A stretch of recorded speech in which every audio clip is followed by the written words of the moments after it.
Hi అందరికీ నమస్కారం. ఈరోజు ఎపిసోడ్లో తెలతెలవారుతున్న సూచనగా గాలి వేణువు ఊదుతుంటే పక్షులు వేకువ పాట పాడసాగాయి. ఆ మధుర రాగానికి పరవశించిపోతున్న కుండీల్లోని మొక్కలు అటూ ఇటూ లయబద్ధంగా కదులుతుంటే ఆ కదలికకి బలంగా ఎదిగిన గులాబీ కొమ్మ ఒకటి కిటికీ రెక్కన తగిలి మృదుమధురంగా సవ్వడి చేసింది.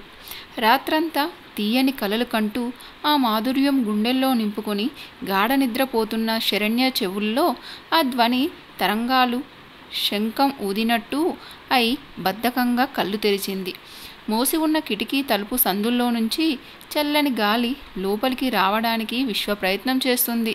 కిటికీ అద్దాలు ఆ నీడలతో సయ్యాటలాడుతున్నాయి. ఆ కమనీయ దృశ్యం చూసిన శరణ్యకి నిద్రమత్తు రెక్కల రెపరెపలాడించి ఎగిరిపోయింది. దుప్పటి తొలగించి లేచి కుర్చీని కుడి చేత్తో ఆ నీడల మీద ప్రేమగా తడిమింది. తర్వాత నెమ్మదిగా కిటికీ రెక్కలు తెరిచి చూసింది. లేలేత సూర్యకిరణాలు నులివెచ్చగా మొహాన్ని తాకాయి. ఆమె పెదవుల మీద చక్కటి చిరునవ్వు వెలిసింది. ఎంత బాగున్నావు ప్రకృతి అనుకుంది కళ్ళు విశాలం చేసి. లేత నారింజ రంగు అద్దుకున్న ఆకాశం కేసి చూస్తూ కిటికీ తెరిచేసరికి ఎదురుగుండా ఉన్న ఫ్లాట్లో నుంచి ఎంఎస్ రామారావు పాడిన హనుమాన్ చాలీసా వినిపిస్తుంది. ఆ ఫ్లాట్లోకి 10 రోజుల క్రితమే ఎవరో కొత్తగా దిగారు. ఇంతవరకు వాళ్ళెవరో, ఎలా ఉంటారో, ఎంతమంది ఉంటారో తెలియదు. నిజం చెప్పాలంటే శరణ్య 2 ఏళ్ల నుంచి అక్కడ ఉంటున్నా ఎవరితో పెద్దగా స్నేహం లేదు. వినాయక చవితికి, జనవరి 1కి, శ్రీరామనవమికి మాత్రమే అందరూ కలుస్తారు. అప్పుడు మాత్రమే మాట కలుపుకుంటారు. ఆ తర్వాత మళ్ళీ ఎవరి గోల వారిది. అపార్ట్మెంట్ అంటేనే ఎందరున్నా ఒకరికి ఒకరు తెలియకుండా ఏకాంతంగా బ్రతికే ప్రదేశం. నవ్వుకుంది శరణ్య. మరొక్కసారి గాలితో సయ్యాటలాడుతున్న మొక్కల్ని, కలకల రావాలతో వరుసగా ఎగిరిపోతున్న పక్షుల్ని చూసి మాటికి తన వైపు తొంగి చూస్తూ దూరంగా వెళ్తూ ఆడుకుంటున్న గులాబీ మొక్కను గబాల్న అందుకొని దానికున్న పెద్ద పసుపు పచ్చని పువ్వుని కాడుతో సహా తెంపి కుడి చేతి చూపుడు వేలు బొటన వేలు మధ్యలో పట్టుకొని మంచం దిగింది. టేబుల్ మీద ఉన్న సన్నటి పొడవాటి గ్లాస్ ఫ్లవర్ వాజులో నుంచి వాడిపోయిన పువ్వు తీసి తన చేతిలో ఉన్న పువ్వు గుచ్చింది. అక్కడ ఉన్న వినాయకుడి విగ్రహానికి 2 చేతులు జోడించి నమస్కరించి బాత్రూంలోకి వెళ్ళిపోయింది. శరణ్యకి మనసంతా హాయిగా ఉంది.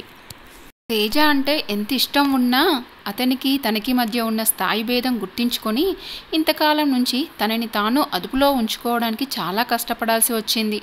ఎలాంటి ఆకర్షణ, ఎలాంటి ప్రలోభం ఇద్దరి మధ్య ఉన్నా మంచి స్నేహాన్ని పాడు చేయకూడదని జీవితాంతం అతను ఒక స్నేహితుడిగా తన జీవితంలో మిగిలిపోతే చాలని ఆశించింది.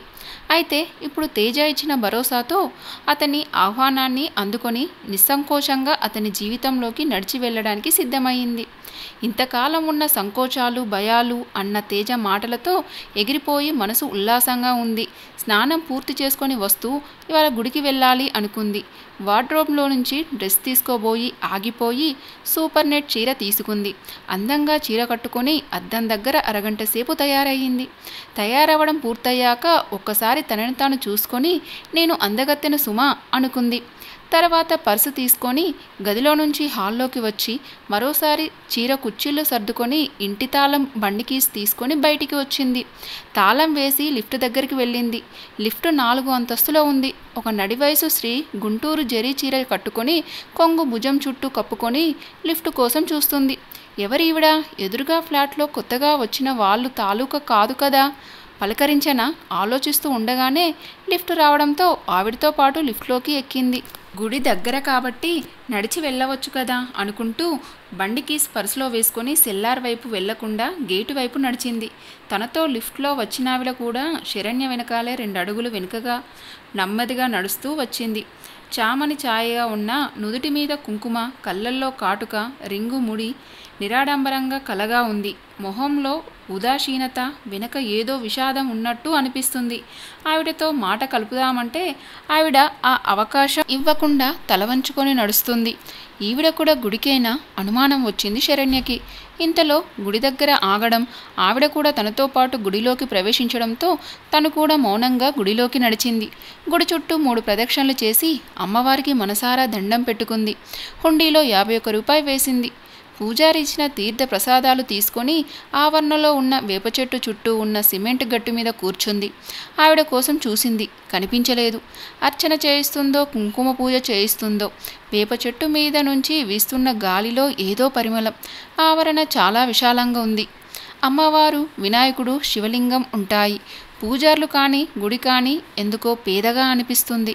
ఎండోమెంట్స్ వాళ్ళ ఆధీనంలో ఉందో లేదో, మెయింటెనెన్స్ సరిగా లేదు. అయినా ఆహ్లాదంగా ఉంది. శరణ్య కళ్ళు ఎదురుగా నడిచి వస్తున్న ఆవిడ వైపు తిరిగాయి. ఆవిడ చేతిలో కొబ్బరి చిప్ప, అరటి పండ్లు.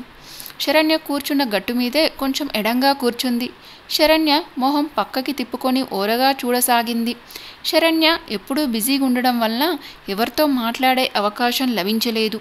ఇప్పుడు అనుకోకుండా తన ఫ్లాట్ ఎదురు ఫ్లాట్లో ఉండే ఒక స్త్రీ కనిపించడంతో ఆవిడతో మాటలు కలపాలని కుతూహలంగా అనిపిస్తుంది. అవకాశం కోసం చూడసాగింది. ఆవిడ కొబ్బరి చిప్ప చిన్నగా కొట్టి చిన్న ముక్క తీసుకొని నోట్లో వేసుకుంది. ఆవిడనే పరిశీలిస్తున్న శరణ్య ఇంకా ఆగలేకపోయింది. గొంతు సవరించుకొని మెల్లిగా అడిగింది, ఆంటీ, మీరు మా ఫ్లాట్ ఎదురుగా ఫ్లాట్లో ఉంటారు కదా? ఆవిడ గబాల్న తలెత్తి చూసింది. లిఫ్ట్లో పాటు కంగారు కనిపించింది ఆవిడ కళ్ళల్లో. శరణ్యకి ఆశ్చర్యం అనిపించింది. ఎందుకలా కంగారు పడుతుంది ఈవిడ అనుకుంది శరణ్య. ఆవిడ అవును కాదు అన్నట్టు తల ఊపి కొద్దిగా జారిన చీర కొంగు కుడి భుజం మీదికి లాక్కుంది. శరణ్య మళ్ళీ అంది, నేను ఒక్కదాన్నే ఉంటాను, మీకేదన్నా అవసరం ఉంటే చెప్పండి. ఈసారి ఆవిడ తలెత్తలేదు, తల ఊపలేదు. మౌనంగా కింద రాలిపడిన ఆకులు చూడసాగింది. ఆవిడ వైపు విచిత్రంగా చూస్తున్న శరణ్య ఉలిక్కిపడింది. ఆవిడ కళ్ళ నుంచి నీళ్లు బొట్లు బొట్లుగా రాలుతున్నాయి. శరణ్య అప్రయత్నంగా ఆవిడకి దగ్గరగా జరిగి ఏమైందండి అంది. ఆవిడ మాట్లాడలేదు. శరణ్యకి జాలేసింది. తనలాగా ఈవిడ కూడా ఒక్కరే ఉంటారా ఏంటి? పాపం, భర్త వదిలేశాడేమో. పిల్లలు లేరా?